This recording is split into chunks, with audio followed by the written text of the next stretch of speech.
ਦਰਸ ਪਰਸ ਮਿਟੈ ਸੋਗ।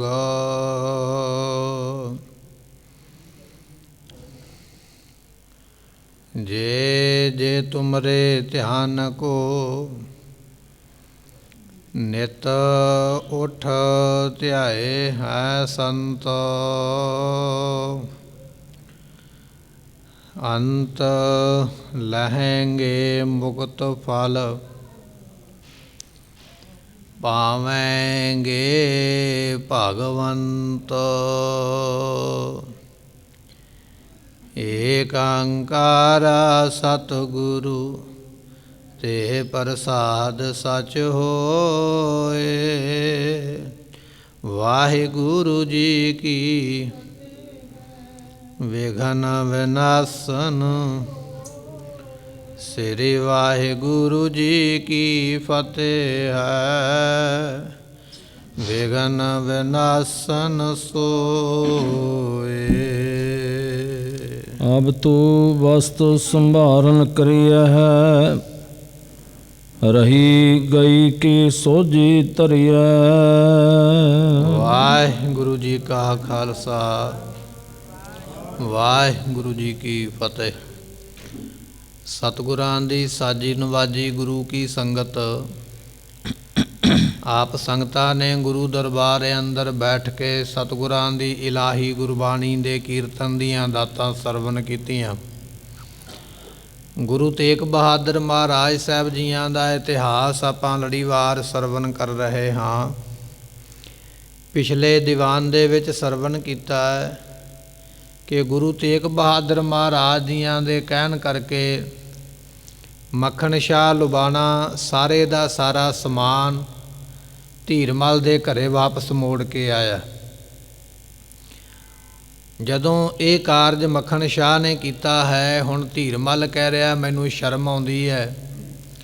ਮੈਂ ਹੁਣ ਬਾਬੇ ਬਕਾਲੇ ਵਿੱਚ ਰਹਿ ਨਹੀਂ ਸਕਦਾ। ਜੇ ਮੈਂ ਇੱਥੇ ਰਵਾਂਗਾ ਤਾਂ ਮੇਰੇ ਸ਼ਰੀਕ ਜਿਹੜੇ ਨੇ ਮੈਨੂੰ ਮਿਹਣਾ ਮਾਰਨਗੇ, ਮੇਰਾ ਮਖੌਲ ਉਡਾਉਣਗੇ ਵੀ ਮੈਂ ਗੁਰੂ ਬਣਨ ਦਾ ਦਾਅਵਾ ਕਰਦਾ ਹਾਂ ਪਰ ਕੰਮ ਮੈਂ ਚੰਗਾ ਨਹੀਂ ਕੀਤਾ। ਮੈਂ ਗੁਰੂ ਤੇਗ ਬਹਾਦਰ ਪਾਤਸ਼ਾਹ 'ਤੇ ਗੋਲੀ ਚਲਾਈ ਹੈ, ਪਰ ਉਸ ਦੇ ਉਲਟ ਗੁਰੂ ਤੇਗ ਬਹਾਦਰ ਨੇ ਮੇਰੇ ਘਰ ਦਾ ਸਮਾਨ ਮੈਨੂੰ ਵਾਪਸ ਦਵਾਇਆ। ਇਹਦੇ ਵਿੱਚ ਉਹਨਾਂ ਦੀ ਵਡਿਆਈ ਹੋਈ ਹੈ ਅਤੇ ਮੇਰੀ ਇਹਦੇ ਵਿੱਚ ਨਰਾਦਰੀ ਹੋਈ ਹੈ। ਮੈਂ ਤਾਂ ਗੋਲੀ ਚਲਾਉਂਦਾ, ਉਹਨਾਂ ਦੇ ਉੱਪਰ ਮਾਰਨਾ ਚਾਹੁੰਦਾ, ਉਹ ਮੇਰੇ ਘਰ ਦਾ ਸਮਾਨ ਵਾਪਸ ਦਵਾਉਂਦੇ ਪਏ। ਹੁਣ ਬਾਬੇ ਬਕਾਲੇ ਵਿੱਚ ਰਵਾਂਗਾ ਅਤੇ ਮੈਂ ਇਹਨਾਂ ਲੋਕਾਂ ਨਾਲ ਅੱਖਾਂ ਨਹੀਂ ਮਿਲਾ ਸਕਦਾ ਕਿਉਂਕਿ ਮੈਂ ਕੰਮ ਮਾੜਾ ਕੀਤਾ ਹੈ। ਇਸ ਕਰਕੇ ਹੁਣ ਬਾਬੇ ਬਕਾਲੇ ਨੂੰ ਛੱਡ ਕੇ ਮੈਂ ਆਪਣੇ ਪਿੰਡ ਚਲੇ ਜਾਣਾ ਕਰਤਾਰਪੁਰ। ਇਤਿਹਾਸ ਆਪਾਂ ਪਿੱਛੇ ਸਰਵਣ ਕਰ ਆਏ ਹਾਂ। ਅੱਗੇ ਜਿਵੇਂ ਇੱਥੋਂ ਲੜੀ ਚੱਲਣ ਲੱਗੀ ਹੈ, ਆਓ ਮਨ ਬਿਰਤੀਆਂ ਟਿਕਾਈਏ, ਸਰਵਣ ਕਰੀਏ, ਮਿਲ ਕੇ ਆਖੀਏ ਸਤਿਨਾਮ ਸ੍ਰੀ ਵਾਹਿਗੁਰੂ ਸਾਹਿਬ ਜੀ। ਅਬ ਤੂੰ ਵਸਤ ਸੰਭਾਰਨ ਕਰੀਏ। ਧੀਰਮਲ ਨੇ ਫੈਸਲਾ ਕਰ ਲਿਆ ਵੀ ਹੁਣ ਬਾਬੇ ਬਕਾਲੇ ਨਹੀਂ ਰਹਿਣਾ। ਇਹ ਆਇਆ ਇਸ ਵਾਸਤੇ ਸੀ ਬਾਬੇ ਬਕਾਲੇ ਦੇ ਵਿੱਚ ਕਿਉਂਕਿ ਗੁਰੂ ਹਰਕ੍ਰਿਸ਼ਨ ਪਾਤਸ਼ਾਹ ਨੇ ਬਚਨ ਕੀਤੇ ਸਨ, ਬਾਬਾ ਬਸੇ ਗ੍ਰਾਮ ਬਕਾਲੇ ਬਨ ਗੁਰ ਸੰਗਤ ਆਪ ਸੰਭਾਲੇ। ਇਹ ਬਚਨ ਇਤਿਹਾਸ ਦੇ ਨੇ। ਜਦੋਂ ਦਿੱਲੀ ਦੇ ਵਿੱਚ ਸਰੀਰ ਛੱਡਣ ਲੱਗੇ ਪਾਤਸ਼ਾਹ ਤੇ ਉਹਨਾਂ ਨੇ ਆਖਿਆ ਸੀ ਵੀ ਗੁਰੂ ਇਸ ਵੇਲੇ ਬਾਬੇ ਬਕਾਲੇ ਦੀ ਧਰਤੀ 'ਤੇ ਪ੍ਰਗਟ ਹੋਵੇਗਾ।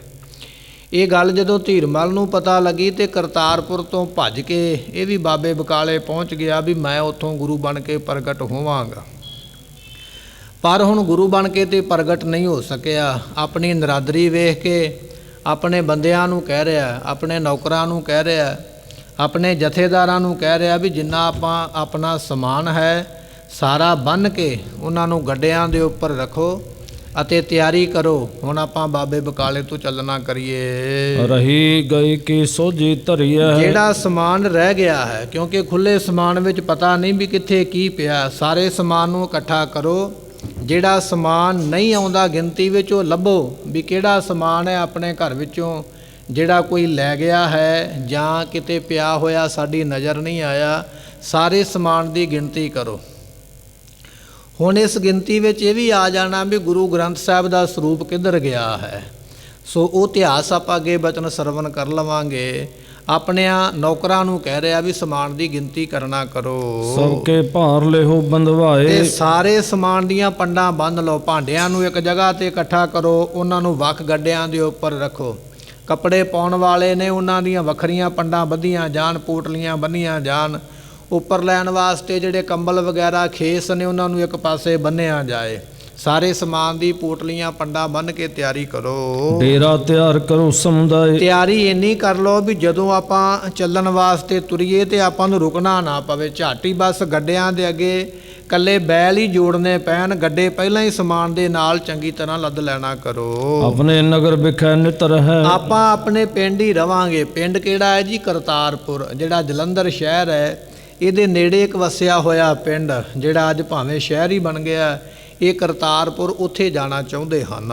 ਜਹ ਸਭ ਵਿਦ ਕੀ ਕੀਰਤ ਲਹੈ। ਤੇ ਇਹ ਕਹਿ ਰਿਹਾ, ਕਹਿਣ ਲੱਗਾ ਵੀ ਉੱਥੇ ਤੇ ਵੇਖੋ ਆਪਣੀ ਬੜੀ ਵਡਿਆਈ ਹੈ, ਬੜੇ ਲੋਕ ਆਪਣੇ ਕੋਲ ਆਉਂਦੇ, ਬੜੇ ਲੋਕ ਆਪਾਂ ਨੂੰ ਮੱਥਾ ਟੇਕਦੇ, ਆਪਣਾ ਸਤਿਕਾਰ ਮਾਣ ਕਰਦੇ। ਆਪਾਂ ਨੂੰ ਆਪਣਾ ਪਿੰਡ ਹੀ ਠੀਕ ਹੈ, ਆਪਾਂ ਇੱਥੇ ਬਕਾਲੇ ਕੀ ਕਰਨਾ ਹੈ? ਰਹਿ ਜੇ ਗ੍ਰਾਮ ਬਕਾਲੇ ਠੌਰਾ। ਜੇ ਆਪਾਂ ਇੱਥੇ ਬਾਬੇ ਬਕਾਲੇ ਵਿੱਚ ਹੋਰ ਰਹਿੰਦੇ ਹਾਂ ਜਾਂ ਰਹਿਣਾ ਕਰਾਂਗੇ। ਸਰਵ ਸ਼ਰੀਕਨ ਮੈਂ ਭਾ ਹੋਰਾ। ਤੇ ਇੱਥੇ ਅਸੀਂ ਸ਼ਰੀਕਾਂ ਵਿੱਚ ਹੌਲੇ ਹੋ ਗਏ ਹਾਂ, ਕਿਉਂਕਿ ਕਰਤੂਤ ਹੀ ਇਹੋ ਜਿਹੀ ਕੀਤੀ ਹੈ। ਭਾਵੇਂ ਕਿ ਬਾਬੇ ਬਕਾਲੇ ਵਿੱਚ 22 ਗੁਰੂ ਬਣ ਕੇ ਬੈਠੇ ਨੇ, 22 ਜਾਣੇ ਦਾਵਾ ਕਰਦੇ ਮੈਂ ਗੁਰੂ ਹਾਂ, ਮੈਂ ਗੁਰੂ ਹਾਂ, ਪਰ 22 ਵਿੱਚੋਂ ਕਿਸੇ ਵੀ ਬੰਦੇ ਨੇ ਗੁਰੂ ਤੇਗ ਬਹਾਦਰ ਤੇ ਗੋਲੀ ਨਹੀਂ ਚਲਾਈ ਹੈ। ਜੇ ਚਲਾਈ ਹੈ ਤੇ ਇਕੱਲੇ ਧੀਰਮਲ ਨੇ ਚਲਾਈ ਹੈ। ਧੀਰਮਲ ਗੋਲੀ ਚਲਾਉਂਦਾ, ਗੁਰੂ ਤੇਗ ਬਹਾਦਰ ਪਾਤਸ਼ਾਹ ਕਹਿਣ ਲੱਗੇ ਧੀਰਮਲ ਭਲੇ ਰੇ, ਧੀਰਮਲ ਤੇਰਾ ਭਲਾ ਹੋਵੇ। ਇਹਦੇ ਵਿੱਚ ਗੁਰੂ ਤੇਗ ਬਹਾਦਰ ਪਾਤਸ਼ਾਹ ਦੀ ਸ਼ਾਨ ਵਧੀ ਹੈ ਤੇ ਧੀਰਮਲ ਦੀ ਘਟੀ ਹੈ। ਧੀਰਮਲ ਤਾਂ ਕਹਿ ਰਿਹਾ, ਕਹਿੰਦਾ ਬਾਬੇ ਬਕਾਲੇ ਵਿੱਚ ਤੇ ਮੈਂ ਹੌਲਾ ਹੋ ਗਿਆ, ਹੁਣ ਮੈਂ ਇੱਥੇ ਰਹਿਣ ਦੇ ਯੋਗ ਨਹੀਂ ਹਾਂ। ਚਾਹਨੇ ਆਏ ਅਧਿਕ ਵਡਾਈ। ਮੈਂ ਤੇ ਇੱਥੇ ਆਇਆ ਸੀ ਆਪਣੀ ਵਡਿਆਈ ਹੋਰ ਕਰਾਉਣ ਵਾਸਤੇ, ਪਰ ਦੀਵਾ ਚਾਨਣ ਉਹਨਾਂ ਚਿਰ ਹੀ ਕਰਦਾ ਜਿੰਨਾ ਚਿਰ ਸੂਰਜ ਨਾ ਚੜ੍ਹੇ। ਜਦੋਂ ਸੂਰਜ ਚੜ੍ਹ ਜਾਵੇ ਫਿਰ ਦੀਵੇ ਦੀ ਲੋੜ ਨੂੰ ਕੌਣ ਪੁੱਛਦਾ? ਹੁਣ ਗੁਰੂ ਤੇਗ ਬਹਾਦਰ ਪਾਤਸ਼ਾਹ ਸੂਰਜ ਵਰਗੇ ਜਦੋਂ ਉਹਨਾਂ ਦਾ ਹੀ ਹੁਣ ਪ੍ਰਗਟ ਹੋ ਗਏ ਨੇ, ਹੁਣ ਧੀਰਮਲ ਵਰਗਿਆਂ ਦੀ ਕੀ ਗਿਣਤੀ ਹੈ? ਧੀਰਮਲ ਕਹਿ ਰਿਹਾ ਮੈਂ ਤੇ ਆਪਣੀ ਵਡਿਆਈ ਕਰਾਉਣ ਵਾਸਤੇ ਆਇਆ ਹਾਂ। ਭਈ ਪ੍ਰਥਮ ਹੀ ਤੇ ਲਗੁਤਾਈ। ਤੇ ਮੇਰੀ ਤੇ ਪਹਿਲਾਂ ਨਾਲੋਂ ਵੀ ਛੁਟਿਆਈ ਹੋ ਗਈ ਹੈ। ਆਇਆ ਤੇ ਮੈਂ ਵੱਡਾ ਬਣਨ ਵਾਸਤੇ ਸੀ, ਜਿੱਡਾ ਵੱਡਾ ਮੈਂ ਪਹਿਲਾਂ ਸੀ ਮੈਂ ਉਸ ਤੋਂ ਵੀ ਹੋਰ ਵੱਡਾ ਬਣਨਾ ਚਾਹੁੰਦਾ ਸੀ, ਪਰ ਮੈਂ ਜਿੱਡਾ ਵੱਡਾ ਪਹਿਲਾਂ ਸੀ ਉਹਦੇ ਤੋਂ ਵੀ ਹੁਣ ਛੋਟਾ ਰਹਿ ਗਿਆ ਹਾਂ। ਇੱਥੇ ਆ ਕੇ ਮੇਰੀ ਕੱਦ ਵਧਿਆ ਨਹੀਂ ਹੈ, ਸਗੋਂ ਮੇਰਾ ਜਸ ਘਟਿਆ ਹੈ। ਮੈਂ ਆ ਕੇ ਗਲਤੀ ਕੀਤੀ ਹੈ। ਇਸ ਪ੍ਰਕਾਰ ਕੋ ਮਤ ਸੁਣ ਕਰਕੇ। ਇਸ ਤਰ੍ਹਾਂ ਦਾ ਵਿਚਾਰ ਸੁਣ ਕੇ ਉਸ ਵੇਲੇ ਰਹਿਓ ਮਸੰਦ ਮੌਨਤਾ ਧਰਕੈ। ਮਸੰਦ ਚੁੱਪ ਕਰ ਗਿਆ। ਮਸੰਦ ਕਿਹੜਾ ਹੈ? ਇਹਦਾ ਨਾਮ ਹੈ ਸ਼ੀਹਾਂ ਮਸੰਦ। ਇਹਨੇ ਗੁਰੂ ਤੇਗ ਬਹਾਦਰ ਪਾਤਸ਼ਾਹ ਤੇ ਗੋਲੀ ਚਲਾਈ ਹੈ। ਚੁੱਪ ਕਰ ਗਿਆ ਮਹਾਰਾਜ ਦੇ ਬਚਨ ਸੁਣ ਕੇ। ਧੀਰਮਲ ਤੇ ਸੋਨ ਭ੍ਰਿਤ ਸਾਰੇ। ਤੇ ਜਦੋਂ ਧੀਰਮਲ ਦੇ ਕੋਲੋਂ ਬਾਕੀ ਨੌਕਰਾਂ ਨੇ ਸੁਣਿਆ, ਦਾਸਾਂ ਨੇ ਸੁਣਿਆ ਵੀ ਸਾਡਾ ਮਾਲਕ ਇੱਥੇ ਰਹਿਣਾ ਨਹੀਂ ਚਾਹੁੰਦਾ, ਇੱਥੋਂ ਜਾਣਾ ਚਾਹੁੰਦਾ ਹੈ, ਵਾਸਤਵ ਸਹਿਤ ਡੋਰੇ ਕੀ ਤਿਆਰੀ। ਇਹਨਾਂ ਨੇ ਤਿਆਰੀ ਕਰ ਲਈ। ਗੱਡਿਆਂ ਦੇ ਉੱਪਰ ਸਮਾਨ ਉਸੇ ਵੇਲੇ ਲੱਦਿਆ ਗਿਆ ਹੈ। ਜਾਗਰਤ ਰਹੇ ਨੀਂਦ ਨਹਿ ਆਈ। ਜਾਗਦੇ ਰਹਿ, ਰਾਤ ਸਾਰੀ ਸਮਾਨ ਲੱਦਦਿਆਂ, ਗੱਡਿਆਂ ਦੇ ਵਿੱਚ ਬੰਨ੍ਹਦਿਆਂ, ਰੱਸੇ ਇੱਧਰ ਉੱਧਰ ਕੰਮਕਾਰ ਕਰਦਿਆਂ ਰਾਤ ਲੰਘ ਗਈ। ਜੇ ਕੋਈ ਥੋੜ੍ਹਾ ਬਹੁਤਾ ਟਾਈਮ ਮਿਲਿਆ ਤੇ ਨੀਂਦ ਨਹੀਂ ਕਿਸੇ ਨੂੰ ਆਈ। ਬੇਚੈਨੀ ਦੇ ਵਿੱਚ ਇਹਨਾਂ ਨੇ ਸਮਾਂ ਕੱਢ ਦਿੱਤਾ ਹੈ। ਬੰਦੇ ਭਾਰ ਧਰੇ ਇੱਕ ਥਾਈ। ਤੇ ਕਹਿਣ ਲੱਗੇ ਭਾਰ ਬੰਨ ਕੇ ਸਾਰੇ ਇੱਕ ਥਾਂ ਤੇ ਰੱਖ ਦਿੱਤੇ ਹਨ। ਮੱਖਣ ਕੇ ਨਰ ਦੇ ਜਾਹੇ। ਤੇ ਮੱਖਣ ਸ਼ਾਹ ਲੁਬਾਣਾ, ਜਿਹੜਾ ਸਮਾਨ ਗੁਰੂ ਤੇਗ ਬਹਾਦਰ ਪਾਤਸ਼ਾਹ ਦੇ ਘਰ ਵਿੱਚ ਪਿਆ ਹੈ, ਮੱਖਣ ਸ਼ਾਹ ਦੇ ਬੰਦੇ ਵੀ ਉਹ ਸਾਰਾ ਸਮਾਨ ਇਹਨਾਂ ਦੇ ਘਰ ਵਿੱਚ ਲਿਆ ਕੇ ਇਹਨਾਂ ਨੂੰ ਦਿੰਦੇ ਹਨ। ਲੈ ਭਾਰ ਸਕਲ ਬੰਦਾ। ਇਸ ਤਰ੍ਹਾਂ ਭਾਰ ਲੈ ਕੇ ਗੱਡਿਆਂ ਦੇ ਉੱਪਰ ਸਾਰਾ ਸਮਾਨ ਲੱਦਿਆ ਹੈ। ਅਰਧ ਰਾਤਰ ਰੋਗ ਰਹਿਓ। ਕਹਿਣ ਲੱਗੇ ਵੀ ਅੱਧੀ ਰਾਤ ਤੱਕ ਰੌਲਾ ਪੈਂਦਾ ਰਿਹਾ, ਗੱਲਾਂ ਬਾਤਾਂ ਹੁੰਦੀਆਂ ਰਹੀਆਂ ਹਨ। ਉਹਨ ਟਿਕ ਰਹੇ ਥਾਨ ਨਿਜ ਲਹਿਓ। ਤੇ ਕਹਿਣ ਲੱਗੇ ਅੱਧੀ ਰਾਤ ਤੋਂ ਮਗਰੋਂ ਜਦੋਂ 11-12 ਵਜੇ ਦਾ ਸਮਾਂ ਹੋ ਗਿਆ, ਸਾਰਾ ਸਮਾਨ ਲੱਦਿਆ ਗਿਆ ਤੇ ਉਸ ਵੇਲੇ ਸਾਰੇ ਟਿਕ ਗਏ ਹਨ।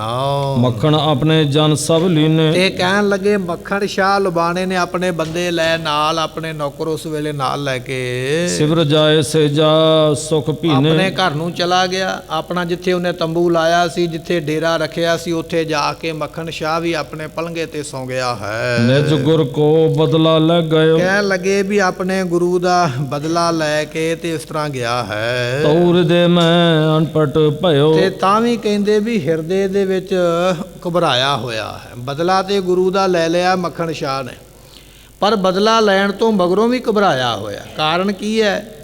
ਘਬਰਾਉਣ ਦਾ ਕਾਰਨ ਇਹ ਸੀ ਵੀ ਗੁਰੂ ਤੇਗ ਬਹਾਦਰ ਪਾਤਸ਼ਾਹ ਨੇ ਆਖਿਆ ਸੀ ਵੀ ਕੋਈ ਵੀ ਸਮਾਨ ਘਰੇ ਨਹੀਂ ਰੱਖਣਾ, ਸਾਰੇ ਦਾ ਸਾਰਾ ਸਮਾਨ ਧੀਰਮਲ ਨੂੰ ਮੋੜ ਕੇ ਆਓ। ਇਹ ਕਹਿਣ ਦੇ ਮਗਰੋਂ ਵੀ ਕਹਿਣ ਲੱਗੇ ਵੀ ਗੁਰੂ ਗ੍ਰੰਥ ਸਾਹਿਬ ਦਾ ਸਰੂਪ ਇਹਨਾਂ ਨੇ ਵਾਪਸ ਨਹੀਂ ਕੀਤਾ ਧੀਰਮਲ ਨੂੰ।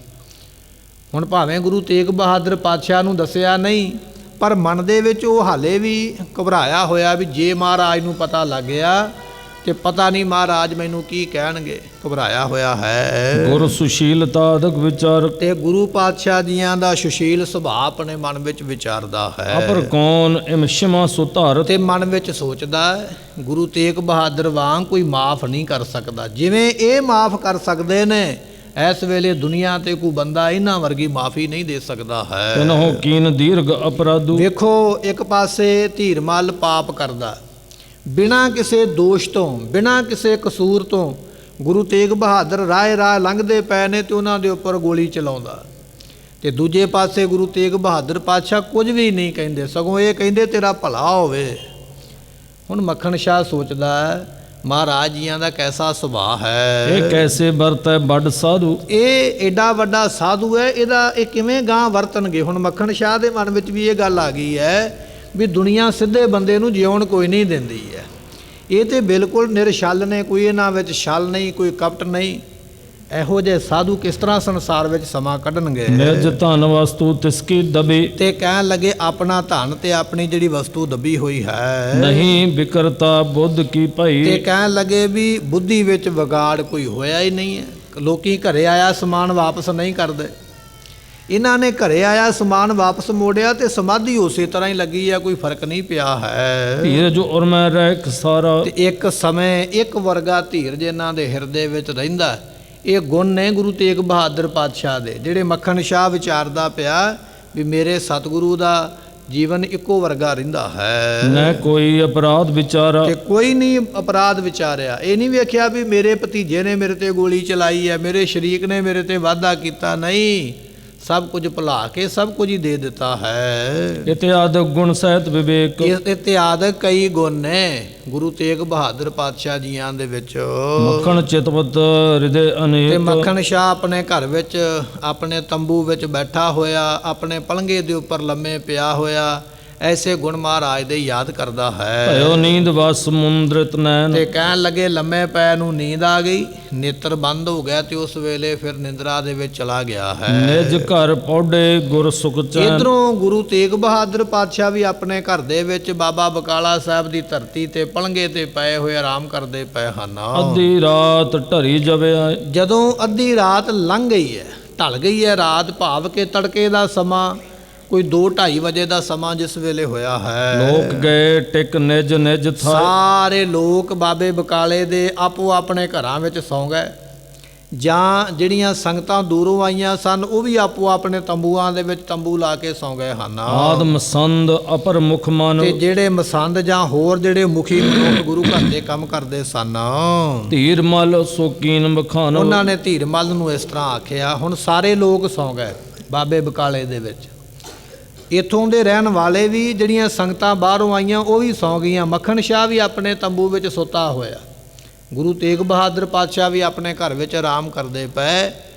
ਤੇ ਜਿਹੜੇ ਧੀਰਮਲ ਦੇ ਮਸੰਦ ਨੇ ਜਾਂ ਜਿਹੜੇ ਮੁਖੀ ਬੰਦੇ ਸਨ ਪ੍ਰਧਾਨ, ਉਹ ਇਸ ਤਰ੍ਹਾਂ ਕਹਿਣ ਲੱਗੇ ਹਨ, ਆਪਣੀ ਵਸਤ ਅਖਲ ਹੀ ਆਈ, ਕਹਿਣ ਲੱਗੇ ਧੀਰਮਲ ਜੀ ਆਪਣੀਆਂ ਸਾਰੀਆਂ ਹੀ ਵਸਤੂਆਂ ਆ ਗਈਆਂ, ਕਿਉਂਕਿ ਧੀਰਮਲ ਨੇ ਕਿਹਾ ਸੀ ਨਾ ਗਿਣਤੀ ਕਰੋ ਤੇ ਗੱਡਿਆਂ ਦੇ ਉੱਪਰ ਲੱਦੋ, ਕਾਪੀ ਦੇ ਉੱਪਰ ਨੋਟ ਕਰੋ ਕਿਹੜੀ ਕਿਹੜੀ ਚੀਜ਼ ਹੈ। ਇਹਨਾਂ ਨੇ ਸਭ ਕੁਝ ਲੱਭ ਕੇ ਵੇਖ ਕੇ ਦੱਸਿਆ, ਕਹਿੰਦੇ ਵੀ ਧੀਰਮਲ ਜੀ ਆਪਣਾ ਸਭ ਕੁਝ ਆ ਗਿਆ, ਕੁਝ ਰਹਿ ਨਹੀਂ ਗਿਆ ਹੈ। ਆਇਓ ਸੰਗ ਦਰਬ ਸਮੁਦਾਈ, ਜਿੰਨੀ ਮਾਇਆ ਆਪਣੇ ਕੋਲੋਂ ਗਈ ਸੀ ਉਹ ਮਾਇਆ ਉਨੀ ਵਾਪਸ ਆ ਗਈ ਹੈ। ਮਾਇਆ ਦੇ ਵਿੱਚ ਵੀ 1 ਰੁਪਈਏ ਦਾ ਘਾਟਾ ਨਹੀਂ ਰਿਹਾ, ਸਾਰੀ ਦੀ ਸਾਰੀ ਆ ਗਈ ਹੈ। ਸ੍ਰੀ ਗ੍ਰੰਥ ਸਾਹਿਬ ਜੀ ਮਹਾ, ਪਰ ਇੱਕ ਚੀਜ਼ ਨਹੀਂ ਆਈ। ਜਦੋਂ ਕਿਹਾ ਨਾ ਵੀ ਇੱਕ ਵਸਤੂ ਨਹੀਂ ਆਈ, ਤੇ ਧੀਰਮਲ ਨੇ ਦਿੱਤਾ ਧਿਆਨ, ਕਹਿੰਦੇ ਵੀ ਕਿਹੜੀ ਵਸਤੂ ਹੈ। ਕਹਿੰਦੇ ਵੀ ਧੰਨ ਗੁਰੂ ਗ੍ਰੰਥ ਸਾਹਿਬ ਪਾਤਸ਼ਾਹ ਦਾ ਸਰੂਪ ਜਿਹੜਾ ਬੜਾ ਮਹਾਨ ਹੈ, ਕਹਿਣ ਲੱਗੇ ਉਹ ਜੋ ਸਰੂਪ ਹੈ ਸੋ ਨਹਿ ਦੀਨਸ ਰਾਖਿਓ ਤਹਾਂ। ਉਹ ਨਹੀਂ ਆਪਾਂ ਨੂੰ ਵਾਪਸ ਦਿੱਤਾ। ਗੁਰੂ ਤੇਗ ਬਹਾਦਰ ਦੇ ਘਰੋਂ ਸਾਰਾ ਸਮਾਨ ਵਾਪਸ ਆ ਗਿਆ, ਉਹਨਾਂ ਨੇ ਸਭ ਕੁਝ ਵਾਪਸ ਕਰ ਦਿੱਤਾ ਹੈ, ਪਰ ਜੇ ਨਹੀਂ ਕੀਤਾ ਤੇ ਗੁਰੂ ਗ੍ਰੰਥ ਸਾਹਿਬ ਦਾ ਸਰੂਪ ਵਾਪਸ ਨਹੀਂ ਕੀਤਾ। ਇਹ ਸਰੂਪ ਉਹ ਹੈ ਜਿਹੜਾ ਗੁਰੂ ਅਰਜਨ ਸਾਹਿਬ ਨੇ ਲਿਖਵਾਇਆ ਸੀ ਭਾਈ ਗੁਰਦਾਸ ਜੀਆਂ ਦੇ ਕੋਲੋਂ ਅੰਮ੍ਰਿਤਸਰ ਦੀ ਧਰਤੀ ਤੇ ਚੌਥਾ ਜੰਗ ਜਦੋਂ ਕਰਤਾਰਪੁਰ ਦਾ ਹੋਇਆ, ਗੁਰੂ ਹਰਗੋਬਿੰਦ ਪਾਤਸ਼ਾਹ ਇੱਥੋਂ ਚਲੇ ਗਏ ਸਨ ਕੀਰਤਪੁਰ ਸਾਹਿਬ, ਉਦੋਂ ਕਰਤਾਰਪੁਰ ਦੇ ਵਿੱਚ ਇਹ ਸਰੂਪ ਰੱਖ ਲਿਆ ਸੀ ਧੀਰਮਲ ਨੇ ਵੀ ਇਹ ਮੇਰਾ ਹੈ, ਮੈਂ ਨਹੀਂ ਇਹਨੂੰ ਦੇਵਾਂਗਾ। ਇਹ ਉਦੋਂ ਤੋਂ ਸਰੂਪ ਇਹਦੇ ਕੋਲ ਹੀ ਹੈ, ਇਹੋ ਹੀ ਉਸ ਦੀ ਸਾਂਭ ਸੰਭਾਲ ਕਰਦਾ। ਹੁਣ ਇਹਦੇ ਜਥੇਦਾਰਾਂ ਨੇ ਦੱਸਿਆ, ਕਹਿਣ ਲੱਗੇ ਧੀਰਮਲ ਜੀ ਬਾਕੀ ਤੇ ਸਮਾਨ ਆ ਗਿਆ, ਪਰ ਉਹ ਆਪਣੇ ਵੱਡਿਆਂ ਦੀ ਬਖਸ਼ਿਸ਼ ਗੁਰੂ ਗ੍ਰੰਥ ਸਾਹਿਬ ਦਾ ਸਰੂਪ ਨਹੀਂ ਆਇਆ ਹੈ, ਜਿਸ ਕਾ ਸਮ ਕੋ ਦੂਸਰ ਨਾਹੀ। ਜਿਸ ਗ੍ਰੰਥ ਦੇ ਮੁਕਾਬਲੇ ਦੂਜੀ ਕੋਈ ਦੁਨੀਆ ਦੀ ਚੀਜ਼ ਨਹੀਂ ਹੈ। ਵਸਤ ਅਮੋਲਕ ਤੁਮਰੇ ਪਾਹੀ। ਉਹ ਬੜੀ ਅਮੋਲਕ ਵਸਤੂ ਹੈ ਜਿਹੜੀ ਤੁਹਾਡੇ ਕੋਲ ਰਹਿਣੀ ਚਾਹੀਦੀ ਸੀ, ਤੁਹਾਡੇ ਕੋਲ ਹੋਣੀ ਚਾਹੀਦੀ ਸੀ, ਪਰ ਉਹ ਹੈ ਨਹੀਂ ਹੈ। ਜਿਸ ਕੋ ਤਜਨੋ ਨਹਿ ਬਨੇ ਆਏ। ਇਸ ਕਰਕੇ ਸਾਡੀ ਸਲਾਹ ਇਹ ਹੈ ਵੀ ਉਹ ਗੁਰੂ ਗ੍ਰੰਥ ਸਾਹਿਬ ਦਾ ਜਿਹੜਾ ਸਰੂਪ ਹੈ ਨਾ ਉਹ ਛੱਡ ਕੇ ਨਹੀਂ ਜਾਣਾ ਚਾਹੀਦਾ। ਬਾਕੀ ਤੇ ਸਾਰਾ ਸਮਾਨ ਆ ਗਿਆ, ਪਰ ਜੇ ਸਰੂਪ ਇੱਥੇ ਰਹਿ ਗਿਆ ਤੇ ਗੱਲ ਬੰਨੀ ਨਹੀਂ ਹੈ। ਜੋ ਵੱਡਿਆਂ ਕੇ ਹੱਥਨ ਕਾਏ। ਜਿਹੜਾ ਵੱਡਿਆਂ ਦੇ ਹੱਥ ਦਾ ਨਿਸ਼ਾਨੀ ਹੈ ਨਾ ਵੱਡਿਆਂ ਦੀ, ਗੁਰੂ ਅਰਜਨ ਸਾਹਿਬ ਪਾਤਸ਼ਾਹ ਨੇ ਆਪ ਲਿਖਵਾਇਆ ਕੋਲ ਬੈਠ ਕੇ, ਤੇ ਭਾਈ ਗੁਰਦਾਸ ਜੀਆਂ ਨੇ ਲਿਖਿਆ ਹੈ। ਉਹ ਸਰੂਪ ਦੇ ਦਰਸ਼ਨ ਗੁਰੂ ਹਰਗੋਬਿੰਦ ਪਾਤਸ਼ਾਹ ਨੇ ਵੀ ਕੀਤੇ। ਇਸ ਕਰਕੇ ਉਹ ਵੱਡਿਆਂ ਦੀ ਦਾਤ ਹੈ, ਉਹ ਆਪਾਂ ਨੂੰ ਛੱਡਣੀ ਨਹੀਂ ਚਾਹੀਦੀ ਹੈ। ਸੰਗਤ ਸਗਰੀ ਜੈ ਬੜ ਮਾਨੈ। ਸਾਰੀਆਂ ਸੰਗਤਾਂ ਉਸ ਸਰੂਪ ਨੂੰ ਬੜਾ ਮੰਨਦੀਆਂ ਹਨ। ਦਰਸ਼ਨ ਕਰੈ ਕਿਰਤਾਰਥ ਜਾਣੈ। ਸੰਗਤਾਂ ਉਸ ਸਰੂਪ ਦੇ ਦਰਸ਼ਨ ਵੀ ਕਰਦੀਆਂ ਔਰ ਆਪਣੇ ਆਪ ਨੂੰ ਕਿਰਤਾਰਥ ਸਮਝਦੀਆਂ, ਸਫਲਾ ਸਮਝਦੀਆਂ ਹਨ। ਜਿਉ ਕਿਉ ਦੇਵੈ ਤਹਿ ਅਨੁਭਵ। ਜਿਵੇਂ ਕਿਵੇਂ ਕਰੋ, ਪਰ ਗੁਰੂ ਤੇਗ ਬਹਾਦਰ ਪਾਤਸ਼ਾਹ ਦੇ ਕੋਲੋਂ ਉਹ ਸਰੂਪ ਮੰਗਵਾਓ, ਉਹਨਾਂ ਦੇ ਘਰ ਵਿੱਚੋਂ ਸਰੂਪ ਵਾਪਸ ਲਿਆਈਏ, ਭਾਵੇਂ ਆਪਾਂ ਨੂੰ ਕੁਝ ਵੀ ਕਰਨਾ ਪਵੇ। ਕਰੋ ਕੋਈ ਯਤਨ ਜਿਹੜਾ ਸਰੂਪ ਸਾਡਾ ਆਉਣਾ ਕਰੇ। ਇਸ ਬਹੀਨ ਕਿਮ ਘਰ ਕੋ ਜਿੰਨਾ ਜਾਵੋ। ਚਿਰ ਆਪਣੇ ਕੋਲ ਸਰੂਪ ਨਹੀਂ ਨਾ ਆਉਂਦਾ ਗੁਰੂ ਗ੍ਰੰਥ ਸਾਹਿਬ ਦਾ, ਉਹਨਾਂ ਚਿਰ ਆਪਾਂ ਆਪਣੇ ਘਰ, ਆਪਣੇ ਪਿੰਡ ਕਰਤਾਰਪੁਰ ਵਿੱਚ ਨਹੀਂ ਜਾਣਾ ਹੈ। ਐਸੀ ਵਸਤ ਹੱਥ ਨ ਆਵੇ। ਕਹਿਣ ਲੱਗੇ ਵੀ ਇਸ ਤਰ੍ਹਾਂ ਦੀਆਂ ਜਿਹੜੀਆਂ ਵਸਤੂਆਂ ਨੇ ਅਮੋਲਕ ਨੇ, ਉਹ ਕਦੇ ਹੱਥ ਨਹੀਂ ਆਉਂਦੀਆਂ ਹਨ। ਸਭਨ ਵਿਖੇ ਮਹੱਤਤਾ ਪਾਵੇ। ਤੇ ਸਾਰਿਆਂ ਵਿੱਚ ਬੜੀ ਵੱਡੀ ਉਹਦੀ ਮਹਾਨਤਾ ਹੀ ਹੈ, ਸਾਰਿਆਂ ਵਿੱਚ ਵੱਡਾ ਵੱਡਾ ਮਹਾਤਮ ਹੈ। ਸੁਣ ਕੇ ਧੀਰਮਲ ਅਨੁਖਾਇਓ। ਕਹਿਣ ਲੱਗੇ ਵੀ ਜਦੋਂ ਧੀਰਮਲ ਨੇ ਸੁਣਿਆ ਵੀ ਮੇਰਾ ਗੁਰੂ ਗ੍ਰੰਥ ਸਾਹਿਬ ਦਾ ਸਰੂਪ ਦਿੱਤਾ ਨਹੀਂ, ਉਹਨਾਂ ਨੇ ਕੋਝ ਰੱਖ ਲਿਆ। ਇਹ ਗੱਲ ਸੁਣ ਕੇ ਬੜਾ ਖੁਣਸਿਆ ਹੈ। ਉਸ ਵੇਲੇ ਫਿਰ ਮਮ ਘਰ ਤੇ ਤੁਮ ਨੂੰ ਸੁਗਵਾਇਓ। ਉਸ ਵੇਲੇ ਗੁੱਸਾ ਆ ਗਿਆ ਧੀਰਮਲ ਨੂੰ। ਹੁਣ ਗੁਰੂ ਤੇਗ ਬਹਾਦਰ ਪਾਤਸ਼ਾਹ ਤੇ ਜ਼ੋਰ ਚੱਲੇਗਾ ਨਹੀਂ, ਪਤਾ ਲੱਗ ਗਿਆ ਵੀ ਮੱਖਣ ਸ਼ਾਹ ਮਹਾਰਾਜ ਦੇ ਨਾਲ ਹੈ।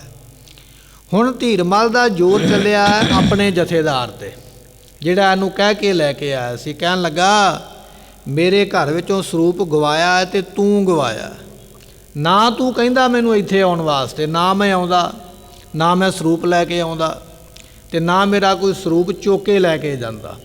ਜੇ ਗਵਾਇਆ ਤੇ ਉਹ ਤੂੰ ਗਵਾਇਆ, ਤੇਰੇ ਕਰਕੇ ਗਵਾਚਾ, ਤੂੰ ਮੈਨੂੰ ਘਾਟਾ ਪਾਇਆ ਹੈ। ਮਮ ਘਰ ਕਿਮ ਆਵੇ ਜੇ ਗਇਓ। ਜੇ ਚਲਾ ਗਿਆ ਤਾਂ ਹੁਣ ਕਿਵੇਂ ਆਵੇਗਾ? ਹੁਣ ਤੂੰ ਮੈਨੂੰ ਕਹਿ ਦਿੱਤਾ ਵੀ ਜਿਵੇਂ ਕਿਵੇਂ ਮਰਜ਼ੀ ਸਰੂਪ ਮੰਗਾਓ, ਮੈਂ ਕਿਵੇਂ ਮੰਗਾਵਾਂ? ਮੇਰੇ ਕੋਲ ਕਿਹੜੀ ਤਾਕਤ ਹੈ? ਮੈਂ ਕੀ ਕਰਾਂ? ਹੁਣ ਤੂੰ ਮੇਰਾ ਸਰੂਪ ਗਵਾਇਆ, ਹੁਣ ਮੈਨੂੰ ਵਾਪਸ ਮੰਗਾਉਣ ਵਾਸਤੇ ਆਖਦਾ ਹੈ। ਰਿਪ ਬਲਵਾਨ ਪਾਸ ਜੇ ਥਿਓ। ਜੇ ਦੁਸ਼ਮਣ ਹੋਵੇ ਤਾਕਤ ਵਾਲਾ, ਮਾੜੇ ਦੁਸ਼ਮਣ ਨੂੰ, ਮਾੜੇ ਬੰਦੇ ਨੂੰ ਤੇ ਸਾਰੇ ਹੀ ਦਬਾ ਲੈਂਦਾ, ਪਰ ਤਾਕਤਵਰ ਨੂੰ ਦਬਾਉਣਾ ਔਖਾ ਹੈ।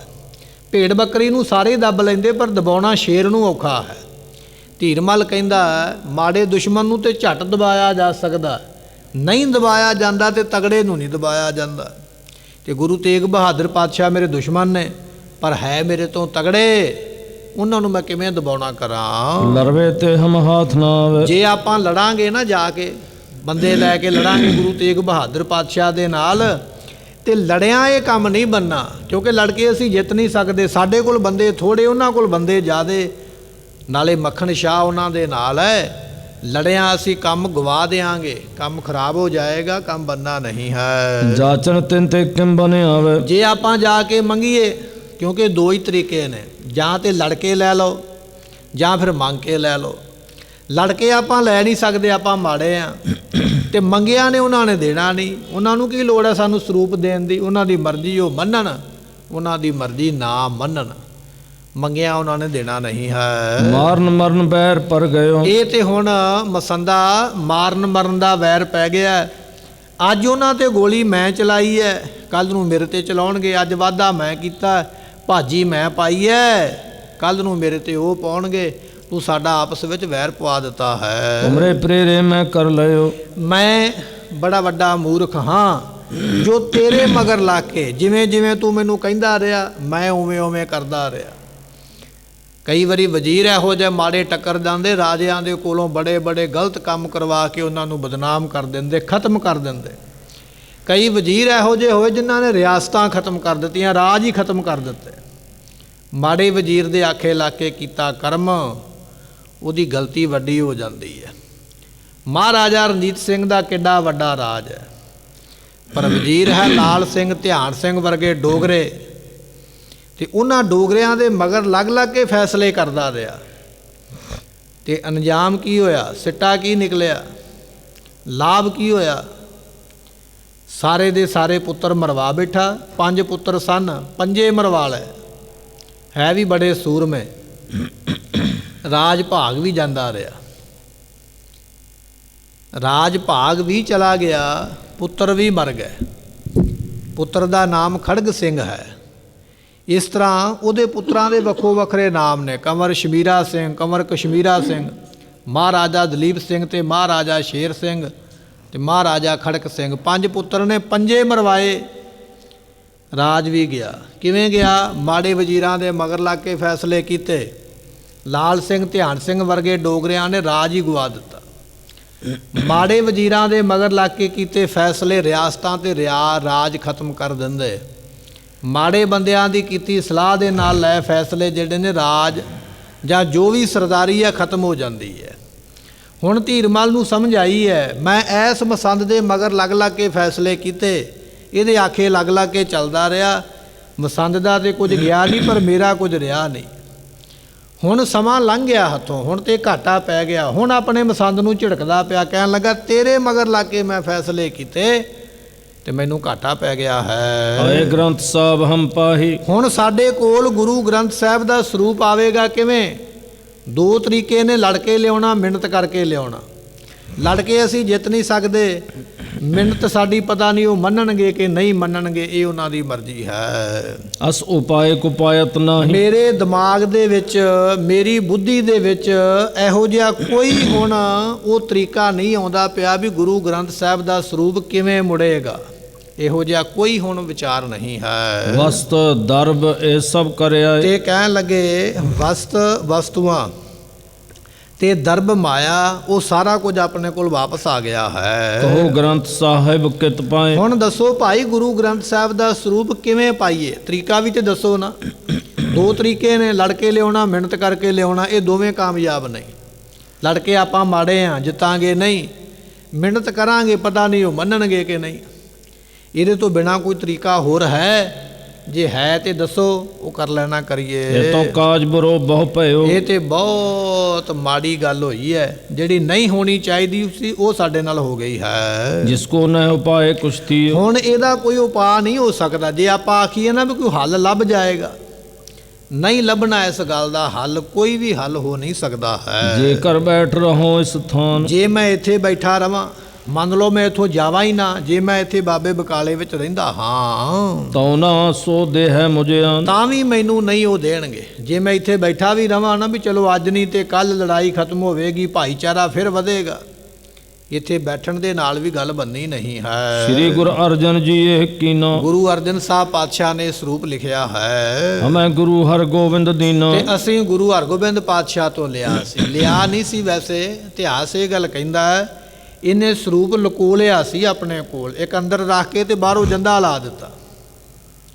ਤੇ ਬਾਅਦ ਵਿੱਚ ਜਿੱਦ ਕੀਤੀ, ਮਹਾਰਾਜ ਇਹ ਮੈਂ ਨਹੀਂ ਦੇਣਾ, ਮੈਂ ਰੱਖਣਾ ਕੋਲ।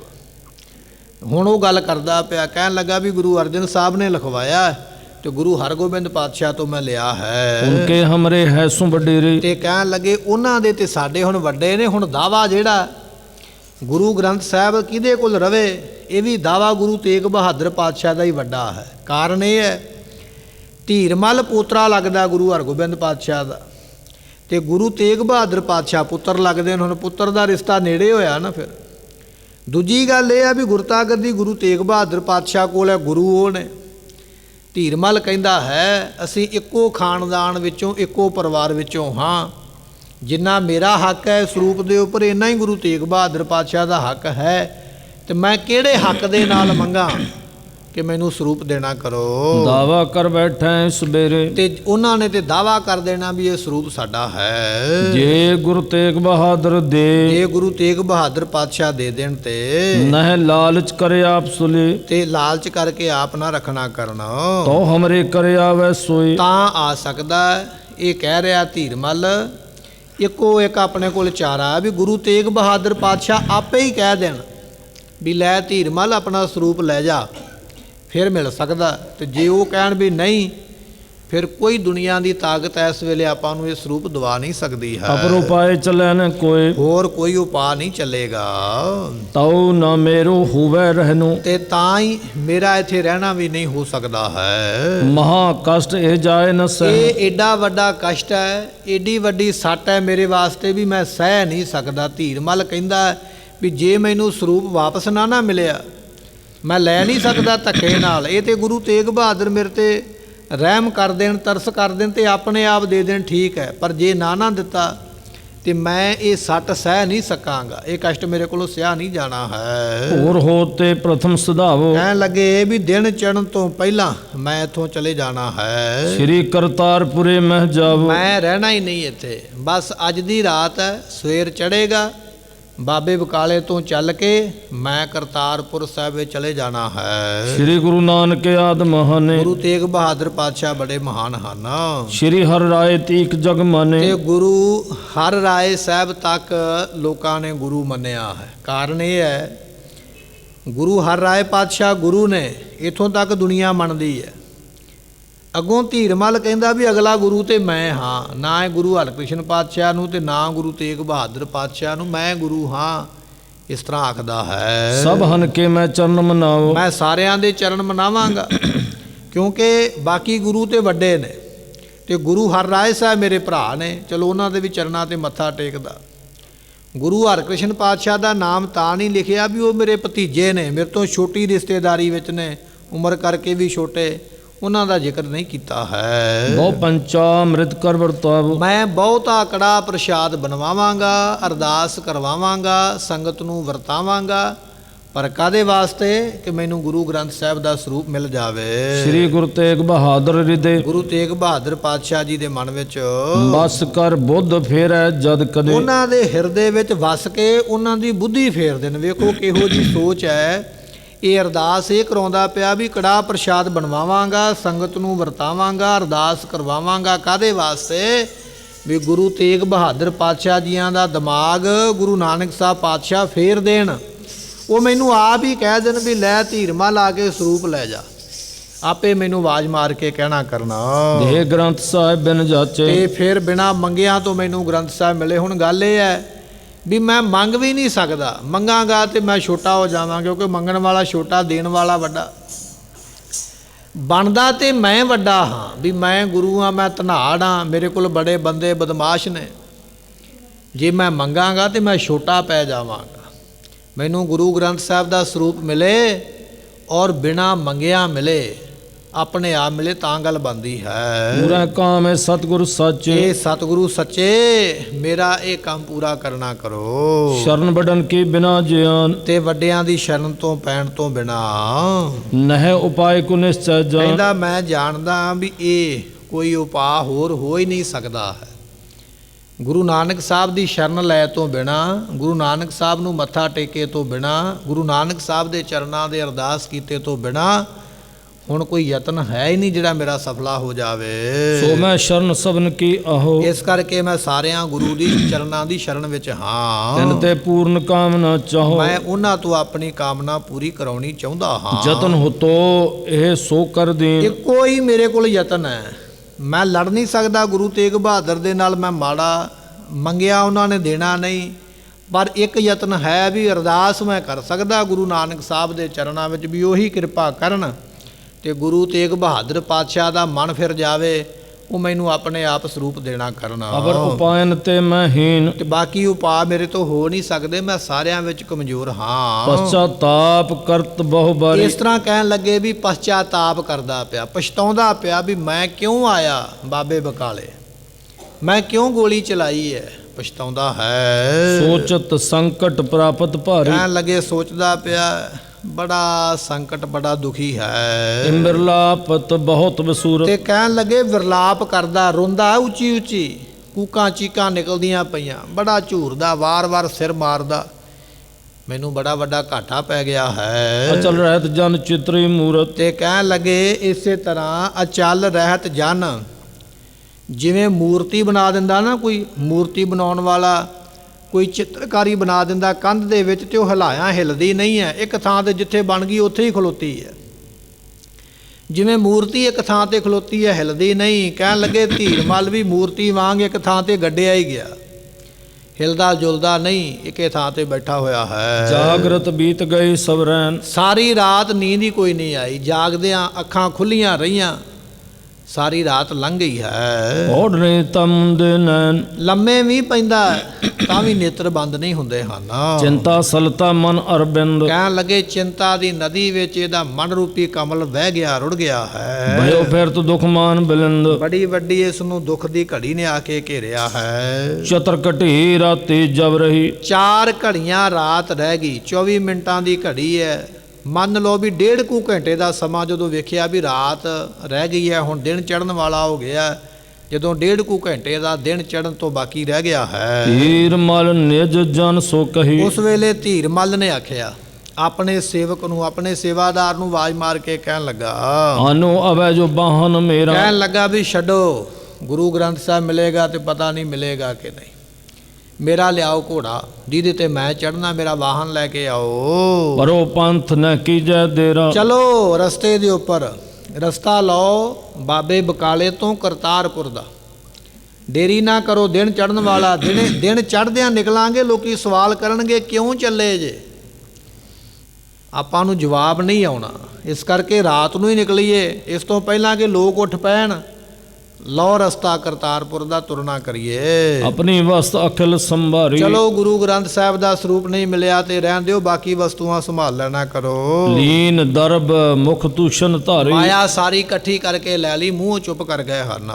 ਗਮਨੇ ਮਾਰਗ ਪੁਰ ਕਰਤਾ। ਕਹਿੰਦੇ ਵੀ ਇਸ ਤਰ੍ਹਾਂ ਧੀਰ ਮੱਲ ਆਪਣੇ ਬੰਦਿਆਂ ਨੂੰ, ਨੌਕਰਾਂ ਚਾਕਰਾਂ ਨੂੰ ਲੈ ਕੇ ਨਾਲ ਤੇ ਕਰਤਾਰਪੁਰ ਦੇ ਰਸਤੇ ਤੇ ਚੱਲ ਪਿਆ ਹੈ। ਜਿੱਥੈ ਗ੍ਰੰਥ ਜੀ ਹਿਰਦੈ ਮਝਾਰ। ਪਰ ਜਾਂਦਿਆਂ ਜਾਂਦਿਆਂ ਮੁੜ ਮੁੜ ਕੇ ਪਿੱਛੇ ਨੂੰ ਵੇਖਦਾ ਵੀ ਸ਼ਾਇਦ ਕੋਈ ਪਿੱਛੋਂ ਗੁਰੂ ਗ੍ਰੰਥ ਸਾਹਿਬ ਦਾ ਸਰੂਪ ਲਈ ਆਉਂਦਾ ਹੋਵੇ, ਸ਼ਾਇਦ ਮੈਨੂੰ ਕੋਈ ਪਿੱਛੋਂ ਆਵਾਜ਼ ਮਾਰ ਹੀ ਦੇਵੇ ਵੀ ਧੀਰ ਮੱਲ ਰੁਕ ਜਾ, ਗੁਰੂ ਗ੍ਰੰਥ ਸਾਹਿਬ ਦਾ ਸਰੂਪ ਲੈ ਜਾ। ਵਾਰ-ਵਾਰ ਮੁੜ ਮੁੜ ਵੇਂਦਾ, ਪਰ ਕਿੰਨੇ ਆਵਾਜ਼ ਮਾਰਨੀ। ਬੜਾ ਸੋਚਦਾ, ਪਤਾ ਨਹੀਂ ਹੁਣ ਕੀ ਬਣੇਗਾ। ਭਲੀ ਵਡਾਈ ਪਾਵਨ ਆਏ। ਮਨ ਵਿੱਚ ਸੋਚਦਾ, ਤੁਰਿਆ ਜਾਂਦਾ ਘੋੜੇ ਦੇ ਉੱਪਰ, ਆਪਣੇ ਮਨ ਵਿੱਚ ਆਪੇ ਗੱਲਾਂ ਕਰਦਾ। ਕਹਿਣ ਲੱਗਾ, ਉਹ ਧੀਰ ਮੱਲਾ, ਤੂੰ ਤੇ ਆਇਆ ਸੀ ਵਡਿਆਈ ਪਾਉਣ ਵਾਸਤੇ, ਤੂੰ ਤੇ ਆਇਆ ਸੀ ਇੱਥੇ ਗੁਰੂ ਬਣਨ ਵਾਸਤੇ, ਤੂੰ ਤੇ ਆਇਆ ਸੀ ਗੱਦੀ ਲੈਣ ਵਾਸਤੇ, ਚੰਗੀ ਵਡਿਆਈ ਲੈਣ ਵਾਸਤੇ ਆਇਆ ਹੈ। ਉਤੀ ਪ੍ਰਥਮ ਭੀਦਈ ਗਵਾਏ। ਜਿਹੜੀ ਪਹਿਲਾਂ ਵਡਿਆਈ ਮਿਲੀ ਸੀ ਉਹ ਵੀ ਜਾਂਦੀ ਰਹੀ, ਤੂੰ ਤੇ ਹੋਰ ਵਡਿਆਈ ਲੈਣ ਆਇਆ ਸੀ, ਹੋਰ ਵੱਡਾ ਬਣਨ ਆਇਆ ਸੀ। ਹੋਰ ਵੱਡਾ ਤੇ ਕੀ ਬਣਨਾ ਸੀ, ਹੋਰ ਵਡਿਆਈ ਤੇ ਕੀ ਮਿਲਣੀ ਸੀ। ਜਿਹੜੀ ਮਾੜੀ ਮੋਟੀ ਇੱਜ਼ਤ ਪਹਿਲਾਂ ਬਣੀ ਸੀ ਉਹ ਵੀ ਜਾਂਦੀ ਰਹੀ, ਇੱਥੇ ਆ ਕੇ ਘਾਟਾ ਪੈ ਗਿਆ ਹੈ। ਅਦਕ ਬਸੂਰਤ ਨਿਜ ਘਰ ਗਏ। ਇਸ ਤਰ੍ਹਾਂ ਝੂਰਦਾ ਹੋਇਆ ਤੇ ਚੱਲ ਕੇ ਬਾਬੇ ਬਕਾਲੇ ਤੋਂ ਤੇ ਕਹਿਣ ਲੱਗੇ ਆਪਣੇ ਪਿੰਡ ਕਰਤਾਰਪੁਰੇ ਨੂੰ ਤੁਰਿਆ ਜਾਂਦਾ ਹੈ। ਨੈ ਬਸ ਚਲਿਓ ਹਿਰਦੇ ਪਛਤੇ। ਇਹਦਾ ਵਸ ਕੋਈ ਨਹੀਂ ਚੱਲਦਾ, ਜੇ ਇਹਦਾ ਜ਼ੋਰ ਚੱਲਦਾ ਤੇ ਕਦੇ ਵੀ ਸਰੂਪ ਛੱਡ ਕੇ ਨਾ ਜਾਂਦਾ, ਜ਼ਰੂਰ ਲੈ ਕੇ ਜਾਂਦਾ।